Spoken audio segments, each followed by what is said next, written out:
You really pressured them into some sort of bold exit strategies, didn't you? Yeah, exactly. Look, we really did a bit of a full court press on their defence stuff and got a couple of, when they were chasing the game, we got a couple of intercepts to sort of put them away. But you know, when it was 2019, there was a lot of pressure and there's a couple of big scrums that we went back to, and to have those scrums without, you know, your all back front rowers, your two of your props, is a great sign for us. Some satisfaction the way you managed your way through 20 minutes with 14 men. Yeah, that's right. Look, it's interesting how many yellow cards there are already, and how many head knocks there's been. These are brutal, man.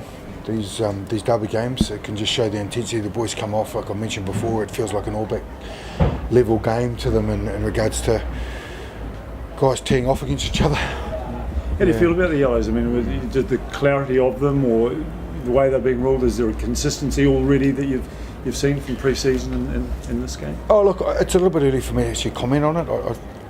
It'd be a little bit advice to actually have a look at them, and you have a look at the box and you have it in the on your screen.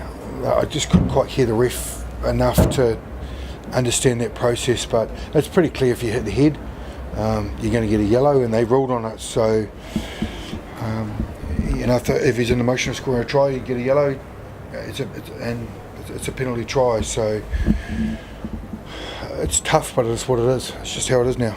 We talk about the players, you know, knowing that that's the case. You touch the head, you're out. But I mean, how easy is it to not touch the head in some situations? So that's the part that, you know, it's hard enough to comment. Those are rules, and they're getting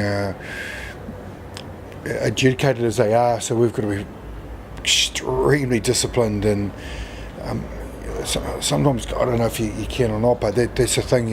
Like I'm saying, in the context of those positions you're in, and if it's just slightly loose, you're gone. So it's going to be tough, big man, little man scenario. It's going to be tough for the big man. It is. We're going to have to really adjust on our tackle technique.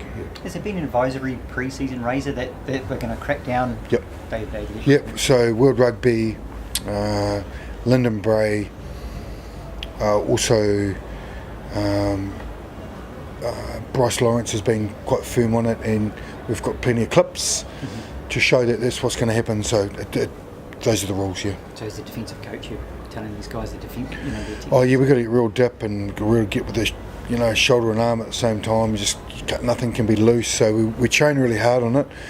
But when you got guys who run around like maniacs and there's 20 minutes to go and someone steps you and you're a prop and you got Damien McKenzie who's like a fly, sometimes you hit it, and you just got to be better, and those are the rules, and adapt.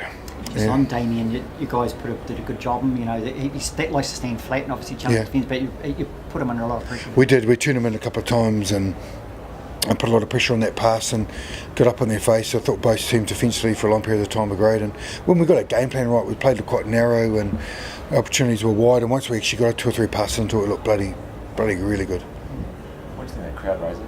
Yeah, from the box? Oh man, the crowd was awesome. Doug and whoever was involved with the marketing group during the week, you know, highly commend their effort. I think the energy and, you know, us running out first is a bit of an NFL theme. It's a bit of a tweak that we've brought in, and I think it's great. You know, straight off the horses we run out and get a bit of atmosphere in the stadium. So it was a great event, great start.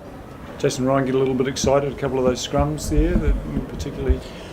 Oh, look, the old little mutt was panting. Yeah.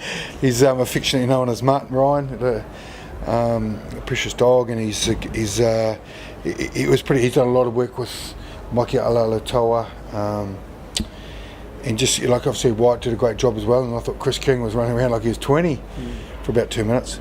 But no, he was outstanding, and I thought our bench was incredible coming on and made a good impact like it did last year. No injuries? I mean, not everything? A bit of blood nose. Crotts is okay with that shoulder. It's a pretty good clean bill.